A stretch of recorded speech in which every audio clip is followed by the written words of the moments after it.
lesson, we will be learning how to create a complex artwork. So in this artwork, what you will have is, it's going to look like this. You can see over here. It's going to look like this. And that's how the artwork is going to be. It's going to have a spiral down below and all those stuff. Now this artwork is really complex, and you know this artwork is made of many cubes but only one cube. It's just because of a loop. And you'll also learn angle, geometry, the x-axis, y-axis, z-axis and all those stuff. So let's just jump into it. Now first I'm going to make the top left and you can see artwork, right? That's the artwork. Now what let's do is start creating. First I add a cube. So I want to add a cube. I'll go to the top left again and there you can see the cube. So that's our cube. So now what I need to do is add a count width. So I go to the bottom left and there you can see loops.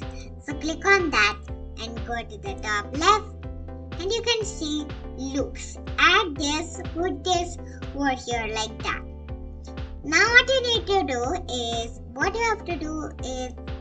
you can see this is for the spiral kind of thing. So what I will do is, I'll make this like some 360 and make this just 0 or like 1, let's say 1, and make this 10. Okay, good. Now what let's do is, let's add a rotate. So for the rotate, what I'll do is go back to top left and there I'll click on transform and rotate, and you can see this I over here.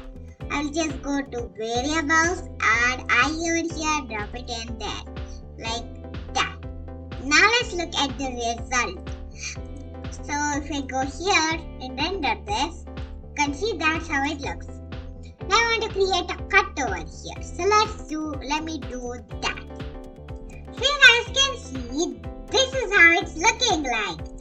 And the translate, which is the J, is going to be for creating the up like that thing. Okay? So now let's add a fill cylinder kind of thing over there. So I will just add a cylinder, make it 30, and I will just add some color and let's just render this out. So I'm going to go this side, render. Now you guys can see this amazing look, the golden parts and the amazing floor of the part, and we are done with this amazing complex model. So if you want to learn how to create this, then like this video, subscribe to our channel and also subscribe to my classes. And I will see you next time.